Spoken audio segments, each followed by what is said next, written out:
Hi guys, welcome back to Water Safety Wednesdays. How are you going? You enjoying your holidays?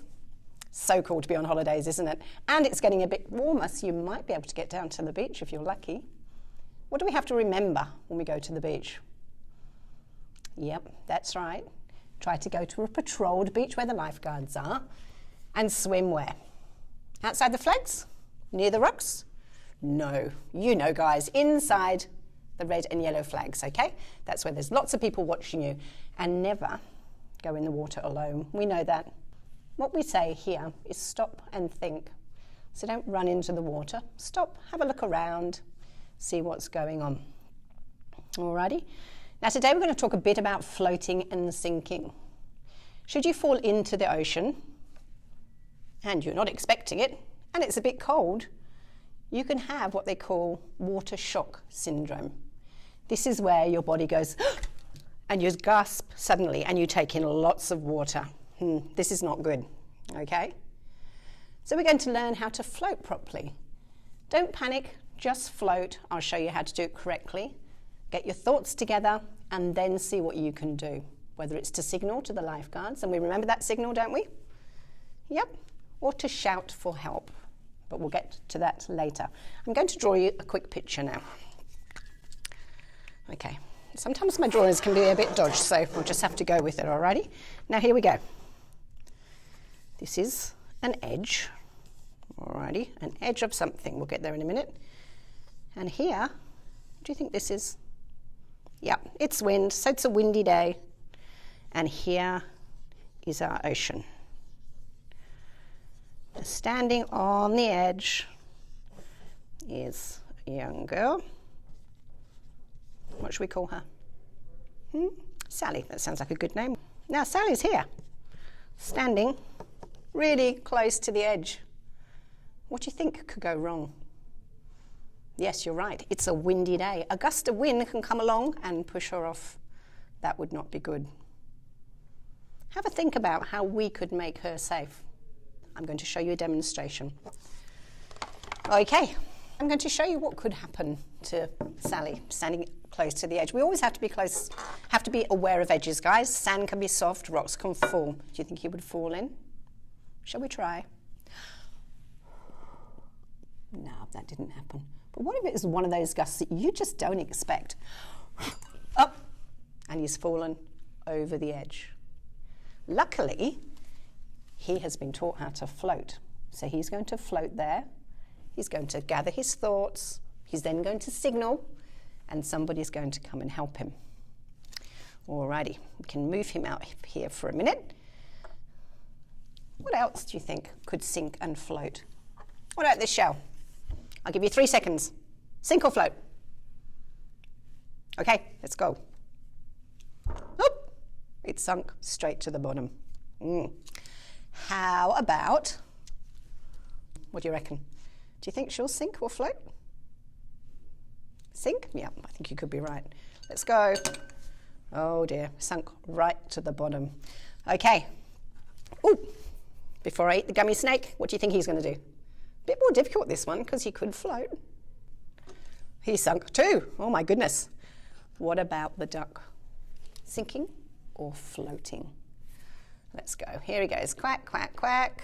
Oh, luckily he floats. Ducks are very good at floating. So we have to always be careful when we're the edge of anything in case something does happen and we fall in. And if we do, as I said, I'm going to teach you how to float properly. Right, so what could we do to make Sally safe? Ah, that's a good idea. She could be with an adult. And what could they be doing? Yep, holding hands. Okay, then she's nice and safe. What could the adult be doing? She could have a phone with her. Alrighty, just in case there is a problem, then she can phone for help. Can anyone remember the number we call if we need help? That's right, 000. Well done. And as you remember from last time, all of our beaches have a number now. So before you go down to the beach, have a look at the number of your beach. That way, if you need help, somebody comes really quickly. Alrighty, so Sally's nice and safe now. She's got mum to help her. They have a mobile phone in case anything goes wrong. And mum has said, come away from the edge a bit. Okay, that's probably a little bit too close. So Sally's nice and safe. Okay, now I'm going to show you how to float. Obviously, I'm not in the ocean, but you can try this at home on the floor. Okay, next time you go to the ocean with an adult or an older brother or sister who can swim, they can teach you how to float. Okay guys, big splash. Oh no, I've fallen in the water. I've had an accident. Best thing, try not to panic. Very, very hard not to panic because you are scared. You don't want to do the shock thing, so you gasp and water goes in your mouth. You need to float. Just put your head right back, look up at the stars. The most important thing is to keep your nose and your mouth out of the water. Have your hands here and your legs like this. Okay, with your hands, just do what we call sculling. Right, just pretend you're picking up some sand or splashing some water. You stay like this now until you calm down, alrighty? Make your breathing nice and slow and then decide what you can do, alrighty? That's all you need to do. Try and practice that next time you go to the ocean or in your swimming pool. Okay, now we're going to do an activity. Today's activity is going to be the water cycle, alrighty? As you know, the water goes up into the clouds and it rains and goes back to the ocean. I'm going to show you how to make your very own water cycle.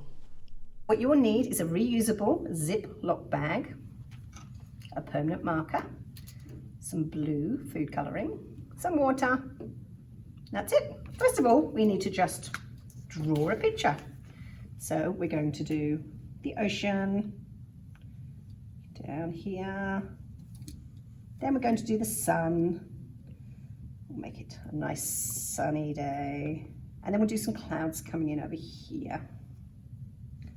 Some happy fluffy clouds. Here we go. Alrighty, so you do whatever picture you like, as long as it has the sea, the sun, and a couple of clouds. What we're going to do then is do some arrows like this, going up towards the clouds. And when we get to this cloud, it's going to be the rainy cloud. The water comes back down into the ocean. Okay, this is actually the water cycle. So here we get our Ziploc bag. We're going to put just a drop of blue food colouring in. There we go. Might need someone to help you with that. I have an older brother or sister, someone to hold the bag open. Alrighty, and then we're going to put some water in. Up to you really.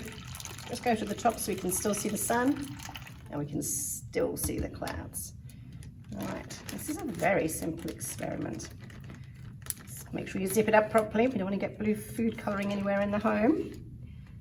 Okay, what you do then, this one I had already, put some sellotape on it and put it on a window that gets sunshine.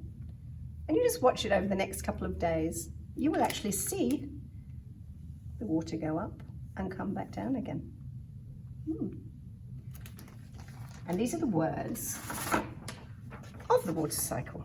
These are not in the right order though, so you need to research and find out what order these words should be in for your water cycle. And perhaps if you can write, you could actually write them on your bag as well.